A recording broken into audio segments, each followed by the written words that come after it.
digital research methods are often about making mistakes and being messy. And I think, digital research methods are, we innovate and kind of develop methods through trying stuff out and through writing it down and other people building on it. And I've really benefited from that over my career in the research that I've been doing. And I think as much as the messiness and the kind of mistakes and that sort of stuff is great and productive, it does also raise a bunch of questions for us about ethics and how we do things and what we can borrow from other, more traditional methods and bring into digital methods. And I'm thinking about Laura's question in the chat about ethics that we can come back to, and maybe I'll talk a bit about this as well.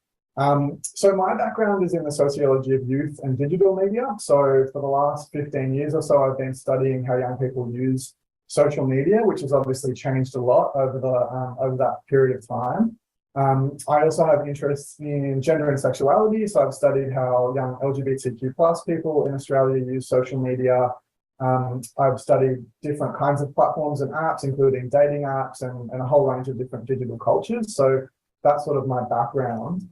In terms of the projects that I've been working on, I've worked on a number of different projects that employ different methods that can be more on the digital end or non-digital as well. And I kind of want to throw a few provocations out around what we mean by digital methods. So I'm actually going to share my screen if that's okay. I know we weren't supposed to prepare a presentation, but this helps me talk to, give a few visual examples to speak to. So I guess one of the areas of digital methods work that I've been most involved with over the years is developing a method called the social media scrollback method. And I developed this with a colleague of mine, Sean Lincoln, who's a researcher in the UK, to study how young people's social media use changed over time. So we used this method to scroll back with participants through their Facebook timelines. And we did this as a way to kind of prompt discussions, memory work, reflections that then kind of prompted longer kind of discussions about things that weren't necessarily on Facebook, but that were sort of implied or shadowed or semi-invisible.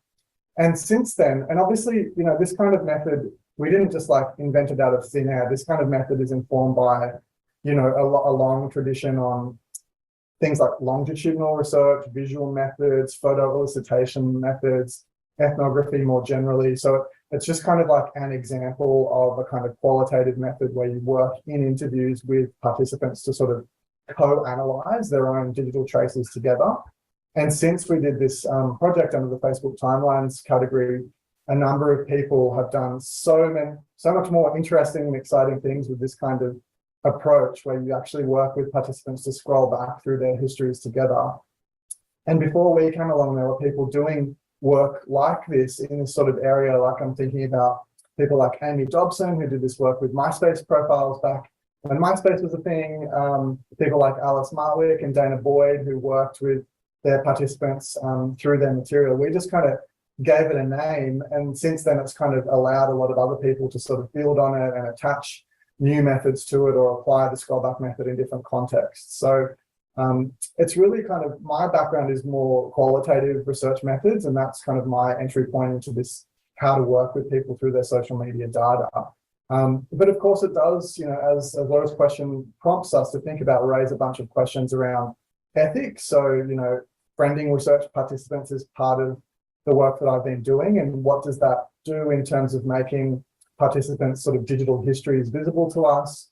But on the flip side, as a researcher and, needing to protect my privacy and boundaries around my work, what does this do when you're friending participants and giving them access to your private and personal spaces?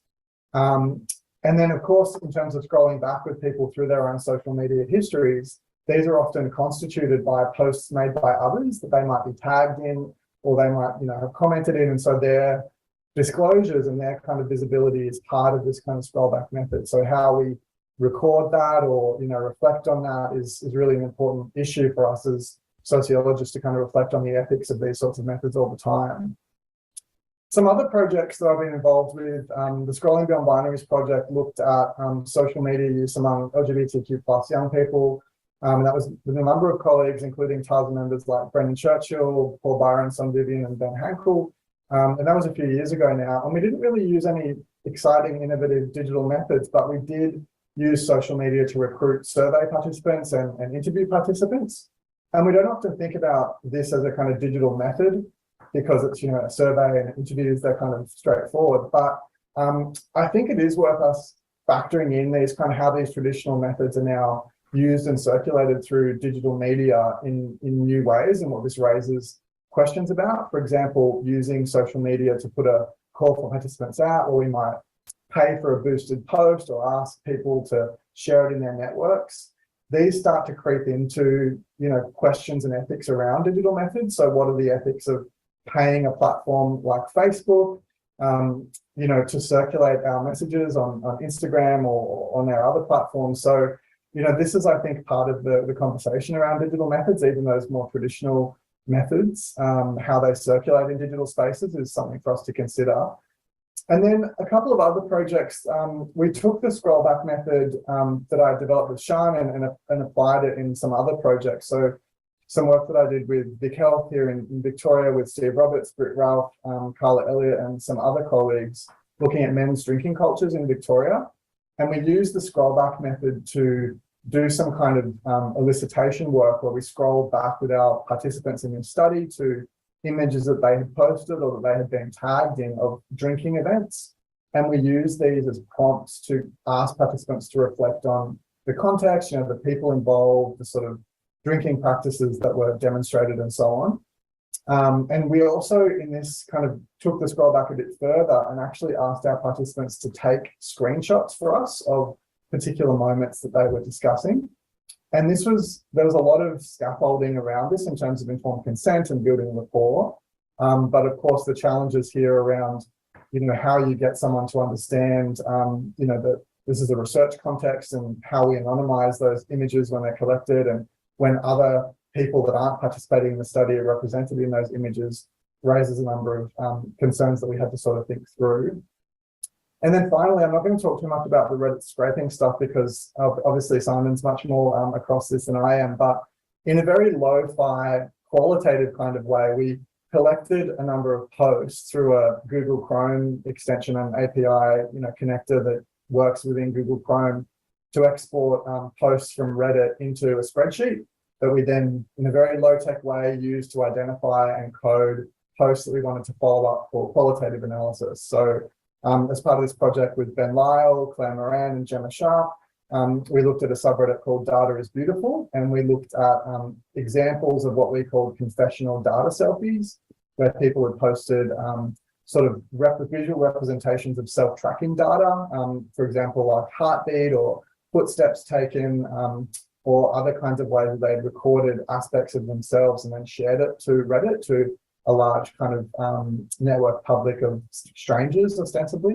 So we use this as a kind of method to collect a large set of data, 1,000 posts, that then we did qualitative analysis on. So, you know, there's sometimes, and I know Simon's hinted at this, and maybe we can come back to it, about the work involved in collecting this material and how you actually make sense of very large data sets, much larger than we worked with in terms of the 1,000 posts. But yeah, maybe we can come back to that. But anyway, I'll stop